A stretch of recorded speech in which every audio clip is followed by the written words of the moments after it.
Well, I'm in a hotel from last night, and today is going to be a little bit different because there's Tropical Storm Ophelia has been coming from the south.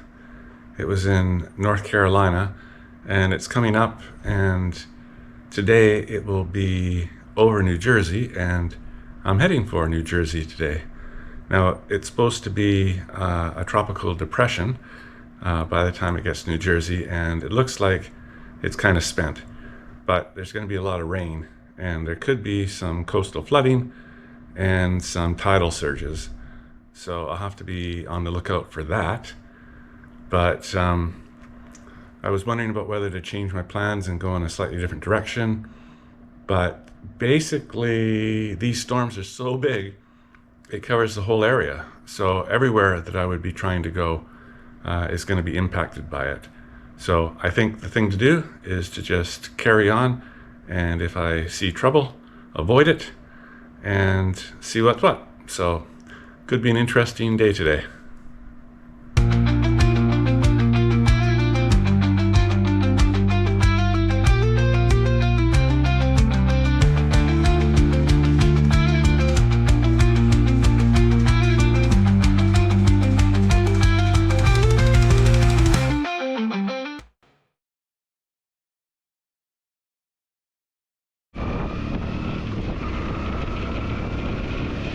And so yes, it was raining. But if you're on a long-term motorcycle trip, you're going to have to expect to get wet a few days. And I've got pretty good rain gear, so that wasn't too much of a problem. So I'm on Scituate Reservoir Causeway. And the reservoir itself was created in 1915. And they actually agreed to flood several small settlements and communities, as well as some dairy farms and other things, in order to have this freshwater reservoir. And I'm sure it was worth it in the long run, but maybe not for those people that were displaced.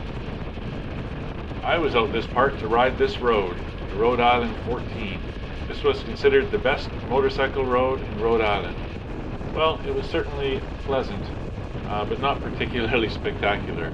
There weren't too many turns, everything was relatively flat, but the trees were nice, and I did enjoy riding down this road.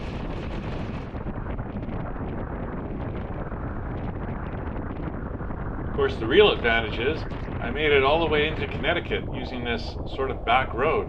There was very little traffic, so it was a really pleasant way to soak up the miles in this kind of drenched day. When you get one of these days where the rain is blowing sideways and just constantly coming down on you, you quickly find out if your rain gear is up to the task. I find that pullover solid rain gear is the best. I do have one waterproof jacket and it works fine, but some of the other stuff I've had really doesn't work when it rains this long. I was now getting closer to New York City, and I had to make the decision to go there or not. I've already been to New York City, so there was no real reason for me to go other than I thought it might be fun just to see some of the streets and visit it again, but there'd also be a lot of traffic and the weather really wasn't with it. So I decided instead, no, I think I will circumnavigate around it the same way I did around Boston. The rain even stopped for a bit when I crossed the new Cuomo Bridge. I think it first opened in 2017. It's a beautiful bridge, and it's got biking and walking paths as well. So it's very modern and well set up. Now, one of the things that's a lot more common on the eastern seaboard is toll roads, where you have to pay to go on the road. And most of the locals will get a transponder so that it happens automatically as they drive by. For tourists like myself, you usually can pay with either a credit card or cash. Although there was one bridge that it seemed like you had to have a transponder, so I had to totally ignore that bridge. Anyway, so what I do is I tell Google Maps to ignore toll bridges, toll highways, tolls at all. And well, it worked out really quite nice, because if you could see from that previous shot when I was along the interstate, it was rather boring just on an elevated platform flying along with all the other cars.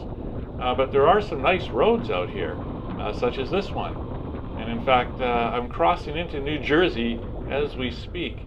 It's kind of funny, but because of this as being a much smaller road, there was no obvious sign of when I crossed states. So welcome to New Jersey.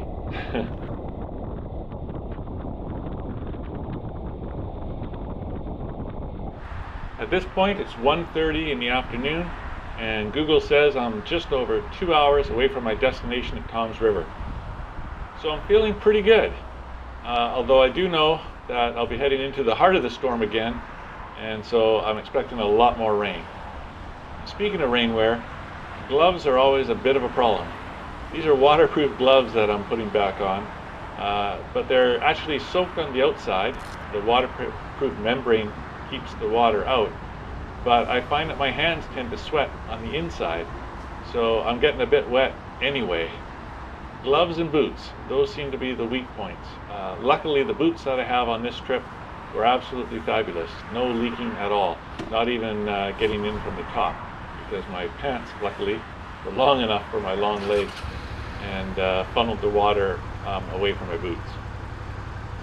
Unfortunately, I came across this accident. It looks like everything had already been cleared up and the police were just finalizing getting the vehicles off the road. Hopefully everyone was okay. In this kind of weather, you got to be extra careful, and I was beginning to notice that my reflexes were a little bit slowed from being in the wet for so long. So naturally enough, the rain picked up again, and it was quite stormy. This is kind of interesting because this is on the Raritan River, and I'm on the normal free bridge, and to the right of me, the green structure, is the toll bridge where you have to pay to cross the river. Well, probably it's not always true, but at this time of day, with the traffic as you can see, why would anybody pay to go on the toll bridge when this bridge was just as good? Well, it's now about 3 p.m. and when I saw this motel, I sort of looked at it and thought, oh, maybe I should just stop there for the night. I'm really kind of feeling it now, but more to the point, I have to decide. Do I keep going on, or do I turn and veer off? I found a Walmart and I got on the Wi-Fi, and sure enough, it did look like pretty big flooding in that area. I didn't want to mess with coastal flooding on a motorcycle, so I decided to head more inland. Getting a room was the right call. It allowed me to reset, refresh, and start again the next day. So to recap, I started just outside of Providence, Rhode Island in a rainstorm, and I managed to take the back roads, or at least not the interstates and toll roads, and that made the journey much more interesting as I traveled through this heavily populated area. And I did ultimately have to change course. I didn't get to Toms River, marked by the arrow, but I did have a very interesting day. Hey, I hope you liked the video. If you did, hit the like button, leave a comment, and don't forget to subscribe. I'll see you next ride.